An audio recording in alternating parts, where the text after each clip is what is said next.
အားလုံးပဲမင်္ဂလာပါ KD Learning Academy ကနေပြီးတော့ကြိုဆိုပါရစေကျွန်တော်ဒီနေ့မှာတော့ undo grammar မှာပါတဲ့နာနီနာနီ sorry နာရာဆိုတဲ့ grammar လေးနဲ့ပတ်သက်ပြီးတော့ပြောပြပေးသွားမှာဖြစ်ပါတယ်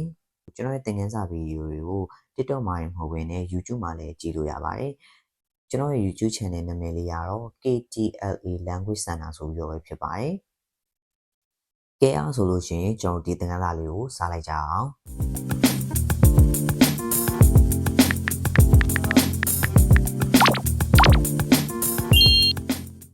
နာနီနာနီ sorry နာရာသူရဲ့အတိတ်ပဲလေးကကြတော့အဲ့ဒါဆိုရင်ဆိုပြီးတော့ဘာသာပြန်ပေးရပါမယ်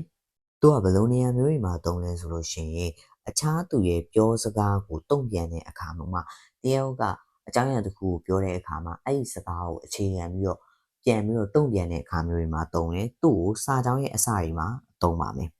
နော်နောက်တစ်ခုကကြတော့သူ့ကိုနောက်တစ်မျိုးပြောလို့ရတယ်ပေါ့နော်ဂျာတို့ sorry ဂျာပေါ့နော်ဒီကောင်လေးကကြတော့ဒီမှာကျွန်တော်ဒီဟာလေးပြောထားတယ်အဲ့ဒါကြီးကြတော့ဟိုစကားပြောတွေမှာအသုံးများတဲ့ဟာလေးပေါ့နော် sorry နာရနဲ့အတူတူပဲစကားပြောတွေမှာဆိုလို့ရှိရင်အဲ့လိုမျိုးလေးသုံးပြရမယ်ဂျာဒါမှမဟုတ် sorry ဂျာအဲ့လိုမျိုးလေးအသုံးများပါတယ်နောက်တစ်ခုကကြတော့ဒီအောက်မှာဒဲဝါ sorry ဒဲဝါအဲ့ဒါနဲ့လေအတူတူပဲပေါ့နော်သူကဘယ်လိုလဲဆိုလို့ရှိရင်အဲ့တော့ sorry ဒဲဝါ sorry ရှိမှာအဲ့ဒါဆိုလို့ရှိရင်တော့ခွင့်ပြုပါအောင်ပြန်လိုက်ပါအောင်ပဲပေါ့နော်အဲ့လိုမျိုးလေးပြောချင်တာဖြစ်ပါတယ်โอเคအဲ့ဆိုလို့ရှိရင်ကျွန်တော်တို့ဒီ grammar လေးကိုစာကြောင်းတွေထဲမှာတွားပြီးတော့ထည့်ကြည့်ပါမယ်ဒီ grammar လေးကကျွန်တော်ကအပေါ်မှာပြောသလိုမျိုးပဲတခြားသူရဲ့ပြောစကားကိုတုံ့ပြန်တဲ့အခါမျိုးမှာသုံးတဲ့ grammar လေးဖြစ်တဲ့အတွက်ကြောင့်တွားပြီးတော့အရှိရစာကြောင်းပေါ့နော်ပြောရမယ်ဆိုစာကြောင်းတစ်ကြောင်းရှိမယ်အရှိရစာကြောင်းအရှိရအခြေအနေပေါ်မူတည်ပြီးတော့အနောက်ကနေပြီးတော့အဲ့ဒီအခြေအနေကိုတုံ့ပြန်တဲ့အခါမျိုးမှာသုံးတဲ့စာကြောင်းမျိုးဖြစ်ပါတယ်အဲ့ကြောင့်ကျွန်တော် rally တွေကိုအမေးဖြေပုံစံမျိုးနှစ်ယောက်စကားပြောနေတဲ့ပုံစံမျိုးလေးနဲ့လုပ်ထားရပေါ့နော်ဒီအဲ့ဒါဆိုကျွန်တော်ဖတ်ကြည့်လိုက်ကြအောင်最近太ってきたから運動しようと思っているんだ。最近အခုတလောတဲ့太ってきた။သူအခုတလောဝါလာလို့တဲ့လေ့ကျင့်ခန်းလုပ်ရင်ကောင်းမလားလို့သူစဉ်းစားနေတယ်တဲ့။sorry နာတာတဲ့အဲ့ဒါဆိုလို့ရှိရင်အာဆောခွန်のジムがいいらしいよတဲ့။အဲ့လိုဆိုလို့ရှိရင်တော့တဲ့အဲ့ဟိုနာကတဲ့ဒီ gym ပေါ့နော် gym ကကောင်းတယ်လို့ကြားတယ်တဲ့။အဲ့ဒါဆိုလို့ရှိရင်သူပြောလိုက်တယ်ပေါ့နော်ဒါဒီစကားပြောနေမှာဆိုပြီးငါကူတော့ဝါလာလို့အားစားလေးပါလို့ရင်ကောင်းမလားမသိဘူးသူကစကားအဲ့လိုမျိုးပြောလိုက်တယ်အဲ့ဒါဆိုလို့ရှိရင်တော့ဟိုနာကကောင်းတယ်လို့ငါကြားတယ်အဲ့လိုမျိုးပေါ့နော်အဲ့လိုမျိုးသုံးလုံးလိုက်တာဖြစ်ပါတယ်သူကကြတော့ဒီစာကြောင်းကကြတော့ဒီအကြံပြုချက်ကိုအကြံပြုချက်ပေါ့နော်အကြံပေးချက်ပေါ့တခြားလူကိုအကြံပေးရဲ့အနေနဲ့တုံ့ပြန်တဲ့ဟာမျိုးဖြစ်ပါတယ်နာနီခာအမိုင်းမုံတို့တာပဲတိုင်းတခုခုတဲ့ချိုးတဲ့အရာလေးတခုကိုစားကျင်လိုက်တာတဲ့ဒါပဲလေ sorry နာရအဲ့ဒါဆိုလို့ raise ကိုဒီ ice cream ကအာရုခရာတာပဲလို့သူက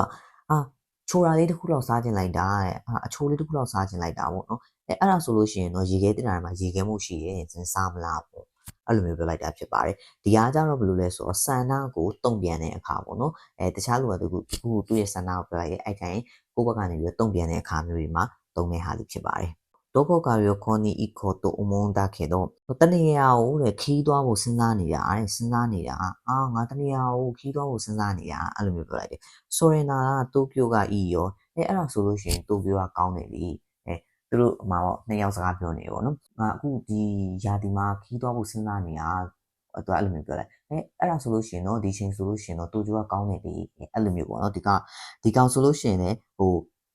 ပြောမယ်ဆိုလို့ရှိရင်အကြံပြုချက်ပဲပေါ့နော်ရွေးချယ်စရာတစ်ခုခုကိုအကြံပြုချက်အနေနဲ့တုံ့ပြန်ပြီးတော့ပြောလိုက်တဲ့အခါမျိုးတွေမှာသုံးတာမျိုးဖြစ်ပါတယ်ဒီ grammar လေးမှာလည်းကျွန်တော်တတ်နိုင်တဲ့လောက်စုံအောင်ထည့်ပေးထားရပေါ့နော်ဒီဥစ္စာကသူက sorry ဓာတ်တာရာနဲ့လည်းနည်းနည်းဆင်တယ်ပေါ့နော်ဒါပေမဲ့အတိတ်ပဲတူနီးပါပဲပေါ့နော်ဒါပေမဲ့ sorry နာတာကကြတော့အခုလက်ရှိဖြစ်နေတာဒါမှမဟုတ်ဖြစ်ပြီးသားအခြေအနေကိုရည်ညွှန်းပြောပေါ့နော်အရှိကဟိုတုံ့ပြန်တဲ့အခါမျိုးမှာသုံးတဲ့ grammar ဖြစ်တယ် sorry ဓာတ်တာရာကကြတော့ဖြစ်လာနိုင်ခြေရှိတဲ့အခါကိုရည်ညွှန်းပြီးပြောတဲ့အခါမှာသုံးတဲ့ဟာမျိုး sorry ဓာတ်တာရာကကြတော့နည်းနည်းလေးပို့ပြီးတော့လေးနက်တဲ့သဘောမျိုးဖြစ်တယ်ပေါ့နော်အဲ့ဆိုလို့ရှိရင်ဒီ sorry နာဆိုတဲ့ grammar လေးလည်းအဆင်ပြေမယ်လို့ထင်ပါတယ်ဒီနေ့ဗီဒီယိုလေးကတော့ဒီလောက်ပါပဲအဆုံးကြီးလေးကနေလူအားလုံးကိုကျေးဇူးတင်ပါတယ်